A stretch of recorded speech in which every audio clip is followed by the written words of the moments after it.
Hoy en Esperanza Cultural, uno de los mejores cuentos cortos de Charles Dickens. El presidente del jurado, por favor suscríbete a nuestro canal Esperanza Cultural. Ahora nuestro cuento de hoy, el presidente del jurado.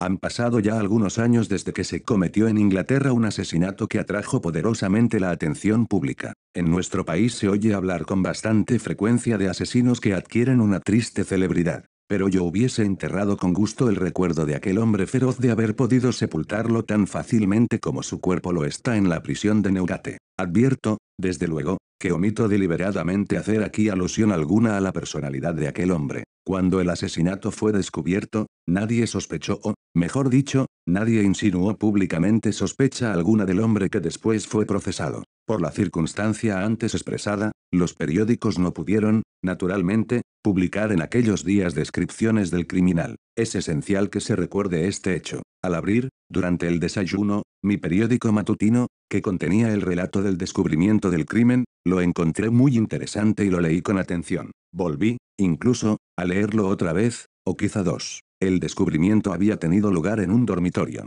Cuando dejé el diario tuve la impresión, fugaz, como un relámpago, de que veía pasar ante mis ojos aquella alcoba. Semejante visión, aunque instantánea, fue clarísima, tanto que hasta pude observar, con alivio, la ausencia del cuerpo de la víctima en el lecho mortuorio. Esta curiosa sensación no se produjo en ningún lugar misterioso, sino en una de las vulgares habitaciones de Piccadilly en que me alojaba, próxima a la esquina de St. James Street.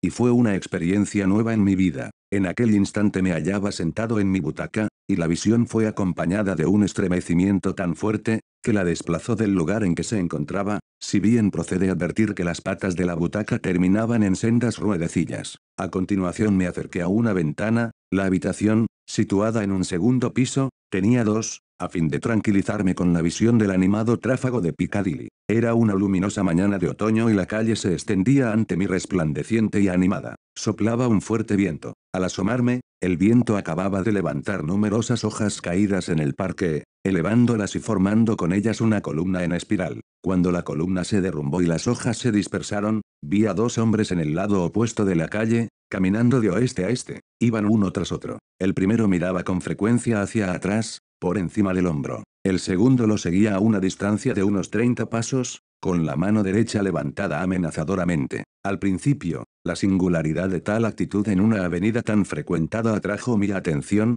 pero enseguida se desvió hacia otra y más notable particularidad: nadie reparaba en ellos. Ambos hombres se movían entre los demás peatones con una suavidad increíble, aún sobre aquel pavimento tan liso, y nadie, según pude observar, los rozaba, los miraba o les abría paso. Al llegar ante mi ventana los dos dirigieron su mirada hacia mí. Entonces distinguí sus rostros con toda claridad y me di cuenta de que podría reconocerlos en cualquier parte. No se crea por esto que yo aprecié conscientemente nada de extraordinario en sus rostros, excepto el detalle de que el hombre que iba en primer lugar tenía un aspecto muy abatido y que la faz de su perseguidor era del mismo tono de la cera sin refinar. Soy soltero y toda mi servidumbre se limita a un criado y su mujer. Trabajo en la filial de un banco, como jefe de un negociado, y debo agregar que desearía sinceramente que mis deberes fuesen tan leves como generalmente se supone. Lo digo porque esos deberes me retenían en la ciudad aquel otoño, a pesar de hallarme muy necesitado de reposo y de un cambio de ambiente.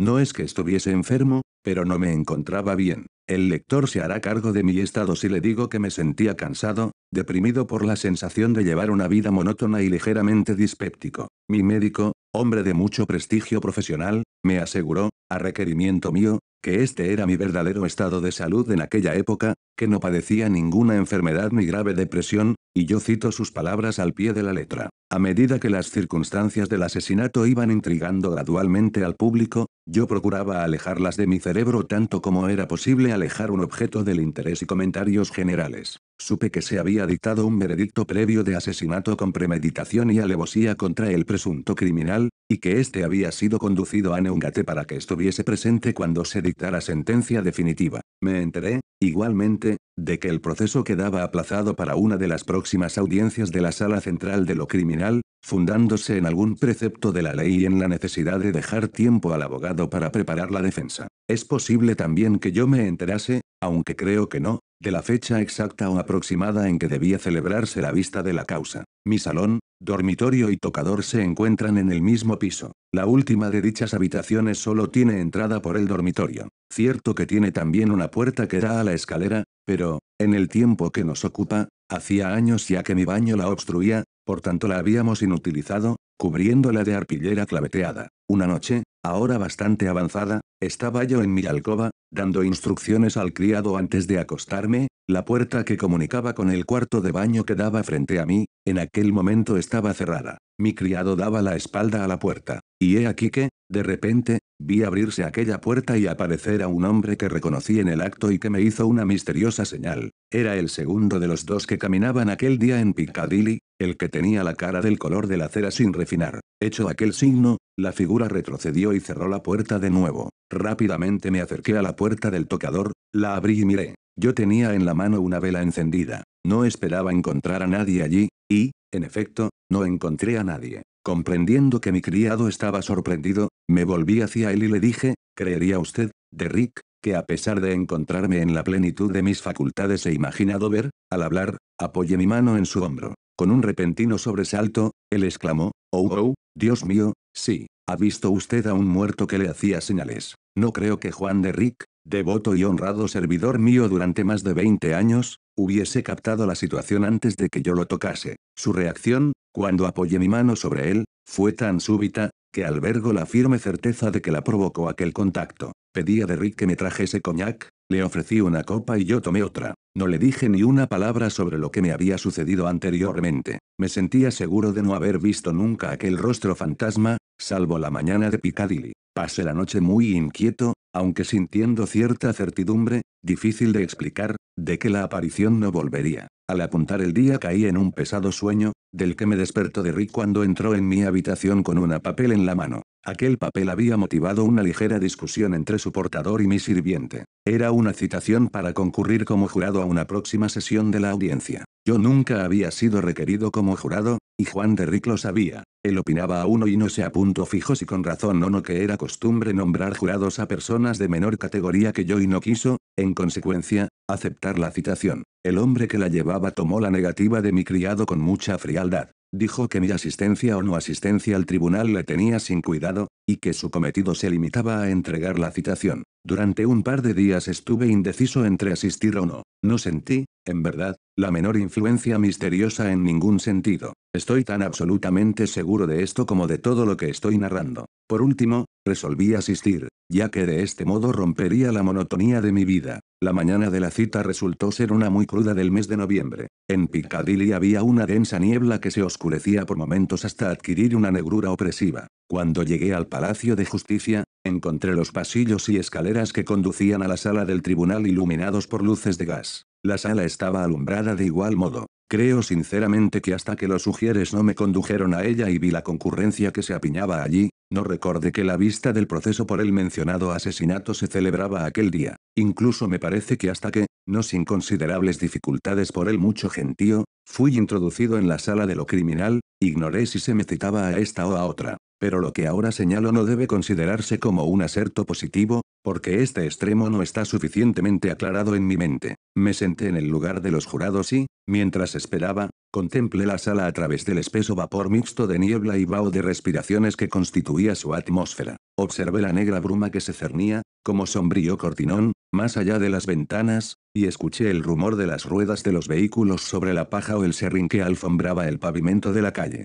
Oí también el murmullo de la concurrencia, sobre el que a veces se elevaba alguna palabra más fuerte, alguna exclamación en voz alta, algún agudo silbido. Poco después entraron los magistrados, que eran dos, y ocuparon sus asientos. Se acalló el rumor en la sala, y se dio la orden de hacer comparecer al acusado. En el mismo instante en que se presentó lo reconocí como el primero de los dos hombres que yo viera caminando por Piccadilly. Si mi nombre hubiese sido pronunciado en aquel instante, creo que no hubiese tenido ánimos para responder. Pero como lo mencionaron en sexto u octavo lugar, me encontré con fuerzas para contestar, comillas presente y ahora, lector, fíjese en lo que sigue. Apenas hube ocupado mi lugar, el preso, que nos estaba mirando a todos con fijeza, pero sin dar muestras de interés particular, experimentó una agitación violenta e hizo una señal a su abogado. Tan manifiesto era el deseo del acusado de que me sustituyesen, que ello provocó una pausa, en el curso de la cual el defensor, apoyando la mano en la barra, cuchicheó con su defendido,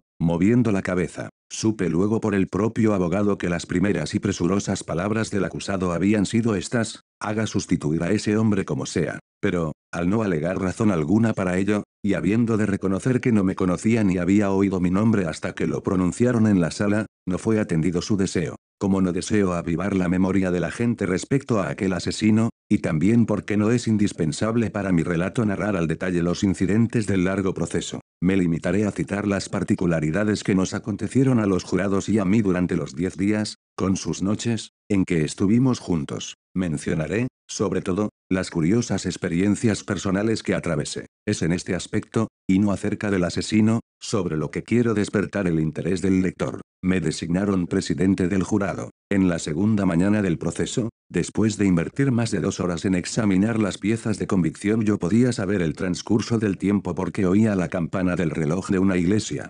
Habiéndoseme ocurrido dirigir la mirada a mis compañeros de jurado, encontré una inexplicable dificultad en contarlos. Los enumeré varias veces y siempre con la misma dificultad. En resumen, contaba uno de más. Toqué suavemente al más próximo a mí y le cuchicheé: hágame el favor de contarnos. Él, aunque pareció sorprendido por la petición, volvió la cabeza y nos contó a todos. Pero si somos 13, exclamó. No, no es posible. 1, 2. Somos 12. A través de mis cálculos de aquel día saqué en limpio que éramos siempre 12 si se nos enumeraba individualmente, pero que siempre salía uno de más si nos considerábamos en conjunto. Éramos 12, pero alguien se nos agregaba con insistencia, y yo, en mi fuero interno, sabía de quién se trataba. Nos alojaron en la London Taverns. Dormíamos todos en un amplio aposento, en lechos individuales, y estábamos constantemente atendidos y vigilados por un funcionario. No veo razón alguna para omitir el verdadero nombre de aquel funcionario. Era un hombre inteligente, amabilísimo, cortés y muy respetado. Tenía una agradable apariencia, bellos ojos, patillas envidiablemente negras y voz agradable y bien timbrada. Se llamaba Arquer. Nos acostamos en nuestros lechos respectivos. El de Arquer estaba colocado transversalmente ante la puerta. La segunda noche, como no sentía deseos de dormir y vi que Arquer permanecía sentado en su cama, me acerqué a él, me senté a su lado y le ofrecí un poco de rapé. Su mano rozó la mía al tocar la tabaquera y en el acto le agitó un estremecimiento y exclamó: ¿qué es eso? Siguiendo la dirección de su mirada divisé a quien esperaba ver, el segundo de los hombres de Piccadilly. Me incorporé, anduve unos cuantos pasos, me paré y miré a Arquer. Este, que ya no sentía la menor turbación, me dijo con toda naturalidad, riendo: me había parecido por un momento que había un jurado de más, aunque sin cama. Pero es un efecto de la luz de la luna. Sin hacer revelación alguna al señor Arquer, me limité a proponerle que diéramos un paseíto de un extremo a otro de la habitación. Mientras andábamos procuré vigilar los movimientos de la misteriosa figura. Esta se detenía por unos instantes a la cabecera de cada uno de mis 11 compañeros de jurado, acercándose mucho a la almohada. Seguía siempre el lado derecho de cada cama, y cruzaba ante los pies para dirigirse a la siguiente. Por los movimientos de su cabeza parecía que se limitaba a mirar, pensativo, a cada uno de los que descansaban. No reparó en mí ni en mi lecho, que era el más próximo al rayo de luz lunar que penetraba por una ventana alta. Aquella figura desapareció como por una escalera aérea. Por la mañana, al desayunar, resultó que todos habían soñado con la víctima del crimen, excepto Arquer y yo. Acabé por quedar convencido de que el segundo de los hombres que yo viera en Piccadilly si podía aplicársele la expresión hombre era el asesinado, persuasión que tuve mediante su testimonio directo. Pero esto sucedió de una manera para la cual yo no estaba preparado. El quinto día de la vista, cuando iba a cerrarse el capítulo de cargos, fue mostrada una miniatura del asesinado que se había echado de menos en el lugar del crimen, encontrándose después en un lugar recóndito donde el asesino había estado practicando una fosa. Una vez identificada por los testigos, fue pasada al tribunal y examinada por el jurado. Mientras un funcionario vestido con una toga negra nos la iba entregando a todos, la figura del hombre que yo viera en segundo lugar en Piccadilly surgió impetuosamente de entre la multitud, asió la miniatura de manos del funcionario, la puso en las mías y, antes de que yo viera la miniatura, que iba en un dije, me dijo, en tono bajo y profundo: yo era entonces más joven y la sangre no había desaparecido de mi rostro como ahora. Luego la aparición se situó entre mi persona y la del siguiente jurado a quien yo había de entregar la miniatura, y a continuación entre este y el otro jurado, y así sucesivamente hasta que el objeto volvió a mi poder. Ninguno, salvo yo, reparó en la aparición. Cuando nos sentábamos a la mesa y, en general, siempre que nos encerrábamos juntos bajo la custodia del señor Arquer, los componentes del jurado discutíamos mucho acerca del asunto que nos ocupaba. El quinto día, terminado el capítulo de cargos y teniendo, por lo tanto, este lado de la cuestión completamente claro ante nosotros, nuestra discusión se hizo más reflexiva y seria. Figuraba entre nosotros cierto sacristán, el hombre más obtuso que he visto en mi vida, que oponía a las más claras evidencias las más absurdas objeciones, apoyado por dos hombres de poco carácter que le conocían por frecuentar su misma parroquia. Por cierto que aquellas gentes pertenecían a un distrito tan castigado por las fiebres epidémicas, que más bien debían haber solicitado un proceso contra ellas como causantes de 500 asesinatos, por lo menos. Cuando aquellos testarudos se hallaban en la cúspide de su elocuencia, que fue hacia medianoche, y todos nos disponíamos a abandonarlos e irnos a la cama, volví a ver al hombre asesinado. Se detuvo detrás de ellos y me hizo una señal. Al acercarme a aquellos hombres e intervenir en su conversación, lo perdí de vista. Este fue el principio de una serie interminable de apariciones, limitadas por entonces al vasto aposento en que el jurado se hallaba reunido. En cuanto varios se agrupaban para hablar, yo veía surgir entre ellos la cabeza del asesinado. Siempre que los comentarios lo desfavorecían, me hacía imperiosos e irresistibles signos para que lo defendiera. Téngase en cuenta que desde el quinto día, cuando se exhibió la miniatura, yo no había vuelto a ver la aparición en la sala del juicio. 3 novedades se produjeron en esta situación tan pronto como entramos en el tribunal para oír el alegato de la defensa. En primer lugar mencionaré juntos 2 de ellos. La figura permanecía continuamente en la sala y no me miraba nunca, dedicaba su atención a la persona que estaba hablando en el momento. El asesinato se había cometido mediante el degüello de la víctima, y en el curso de la defensa se insinuó la posibilidad de que se tratase no de un crimen, sino de suicidio. En aquel instante, la aparición, colocándose ante los mismos ojos del defensor, y situando la garganta en la horrible postura en que fuera descubierta, comenzó a accionar ante la tráquea, ora con la mano derecha, ora con la izquierda, como para sugerir al abogado la imposibilidad de que semejante herida pudiese ser causada por la víctima. La segunda novedad consistió en que, habiendo comparecido como testigo de descargo una mujer respetable, que afirmó que el asesino era el mejor de los hombres,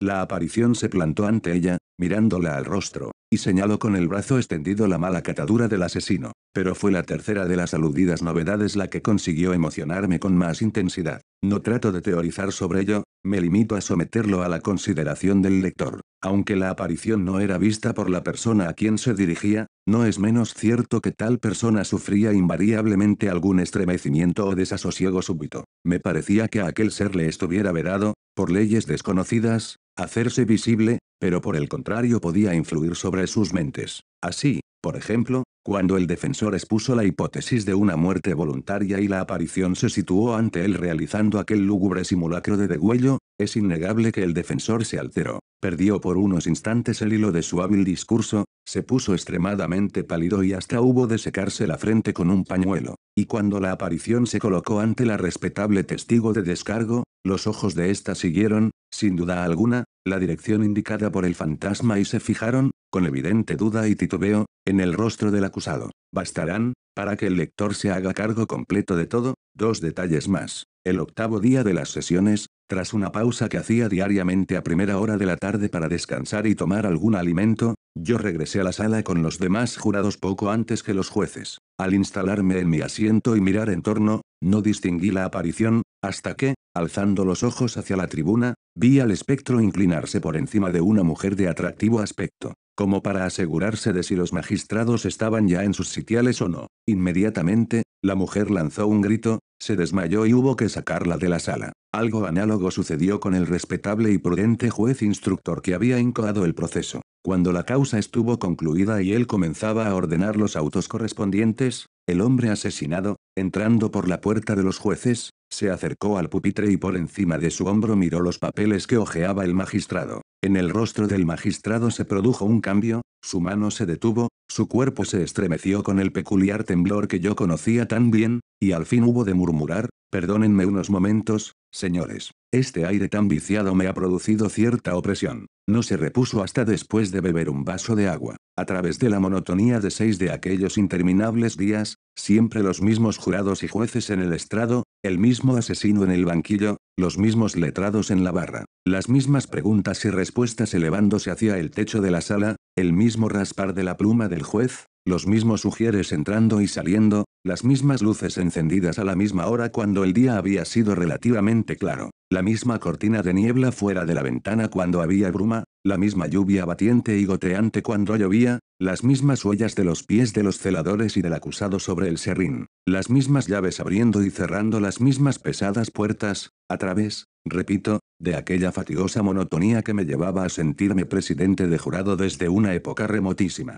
y me recordaba el episodio de Piccadilly como si se hubiera producido en tiempos contemporáneos a los de Babilonia. La figura del hombre asesinado no perdió ni un ápice de nitidez ante mis ojos. No debo omitir tampoco el hecho de que la aparición que designo con la expresión el hombre asesinado no fijó ni una sola vez la vista en el criminal. Yo me preguntaba repetidamente, comillas, ¿por qué no lo mira? Pero no lo miro. Tampoco me miró a mí, desde el día en que se mostró la miniatura, hasta los últimos minutos de la vista, ya conclusa del todo la causa. Nos retiramos a estudiarla a las 10 menos 7 minutos de la noche. El estúpido sacristán y sus dos amigos nos originaron tantas complicaciones, que hubimos de volver 2 veces a la sala para pedir que se nos releyesen los extractos de las notas del juez instructor. Ninguno de nosotros, y creo que nadie en la sala, tenía la menor duda sobre aquellos pasajes, pero el testarudo triunvirato, que no se proponía más que obstruir, discutía sobre ellos solo por esta razón. Al fin prevaleció el criterio de los demás y el jurado volvió a la sala a las 12:10. Esta vez el muerto permanecía de cara al jurado en el extremo opuesto de la sala.